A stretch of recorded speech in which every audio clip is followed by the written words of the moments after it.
What if the only reason money still feels hard to earn is because your self-image keeps refunding the results that you're trying to deposit? I'm Joel McLeod, and I'm a top 1% consultant in Bob Proctor's organization. And today I'm going to show you how I personally use identity work to make sales and income feel normal so that you can too. Because I used to think the grind was the answer. You know, that if I cram more tactics into my calendar, the bank account would eventually respect the effort. But I learned the hard way that the bank does not pay you for effort. It pays you for identity expressed as decision and delivery. So if the identity is capped at 10K a month, any push above that, it's just going to snap back like a rubber band. The numbers rise for a moment, and then your nervous system just quietly brings you home to what feels like normal for you. And you might have lived this before. A great month lands, a few big invoices clear. You might breathe and, loosen your shoulders, and then something small but familiar gets triggered. I don't know, maybe it's a refund you never expected. Maybe it's a dry week where nobody books. Or maybe it's a sudden need to rebuild your whole funnel from scratch. And you tell yourself it's strategy. But strategy is not what's really pulling the strings. It's the self-image, and it's ruthless about keeping you congruent. Now, it's important to understand that self-image is not a mood board or a list of traits. It's the subconscious picture that you hold of yourself, how money treats you, what is safe to receive, and it decides what you notice and also how you show up on sales calls, where your voice tightens when you mention the investment, and whether you unconsciously discount before the client has even objected. It decides if you follow up once and stop, or follow up like a true professional who assumes the sale because service is not a one message event. When identity is set to I am someone people want to buy from, that's when your tone shifts without rehearsal. The pauses tighten, the stories land, and your certainty transfers, and the client relaxes because you're already relaxed. And the close becomes a natural end to a sincere conversation.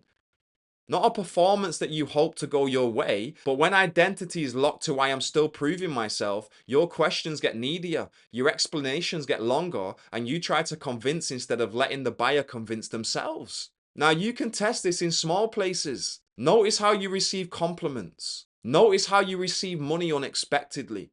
Notice how you talk about a number that you want to earn. If you speak about it like a visitor who needs to ask for permission, your body hears that. And your body is the gatekeeper. It does not move towards what feels like an intruder. It moves towards what feels like home. So your sales process behaves like a thermostat. It's not malicious. It's loyal to the temperature that you've trained it to protect. People tell me they want to earn 100,000 a month, and I listen for whether their nervous system believes it's safe to be that person, not whether they can work hard enough. Anyone can work hard enough to experience a spike, right? The real question is whether the identity has already normalized the spike so it can stop being a spike and start being an ordinary Tuesday. Because once your self-image updates, the same scripts you've been using, they suddenly start to hit. The same offer suddenly feels premium. The same audience suddenly starts to hear you, and nothing mystical changed outside. You changed inside, and the outside had to fall in line. If you keep asking why you procrastinate, you want to ask a better question. Who is procrastinating? The version who already is the thing does not procrastinate because it is not trying to cross a gap. It is expressing what it knows to be true.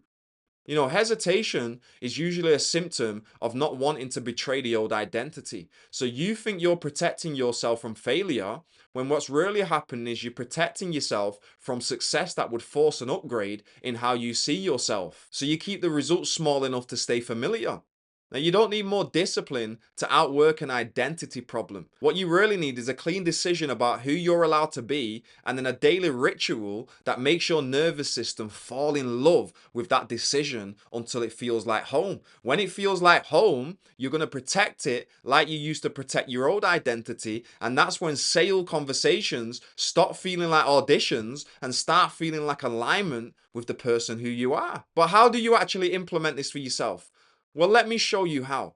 Tonight, I want you to write a single paragraph, a description in the present tense of the person who is already living from the amount of money that you want to be earning. Describe how you speak on calls, how you name your fee, how you follow up, where you live, what you wear to work, and how money arrives to you. And I want you to read that paragraph out loud twice in the morning and twice before bed. Your subconscious mind learns through repetition. If we tell it a lie with emotion again and again, it accepts it as truth, and your behavior begins to match that new picture that you hold of yourself. Keep it simple. Okay, same works each time. Take one sales action immediately after reading so the repetition is paired with movement. And what you're going to notice is your language tidying itself and your certainty shortening the distance to the decision. You know, Bob Proctor taught this straight from the classics. Your self-image is a cybernetic instrument, like an autopilot on the plane or a thermostat in a room. A plane does not need to know every cloud and every gust of wind. The plane only needs to know the destination. Once the destination is set, the autopilot keeps nudging the wings back online. It's course correct. It's tiny corrections for it to get to its destination.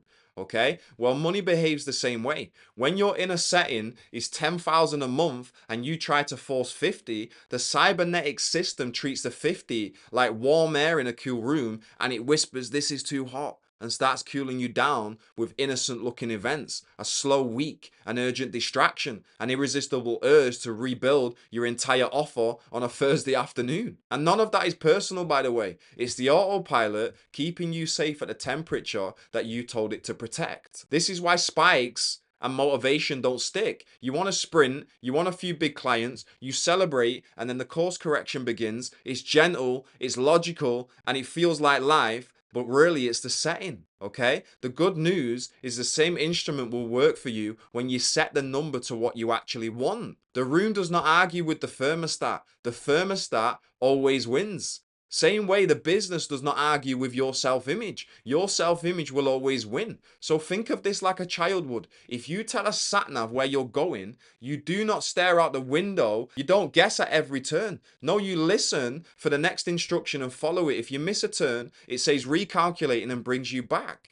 That's your self-image. Set the destination inside and it'll keep recalculating your behavior towards it. You do not need to know every client in advance or every marketing tactic in advance. You just need to know who you are and where you're going so the instrument can nudge you until you arrive at your destination. The problem is most people never set the destination clear enough. They speak in wishes. They say one day, but the instrument can't lock into one day. It needs a picture now. So give it the picture now and it will start moving you towards that. Look, now you know how to change your self-image to master your mind like I did. You're going to want to know how to make your subconscious mind actually say yes to your commands. So go and watch this next video where I'll show you exactly how to do that.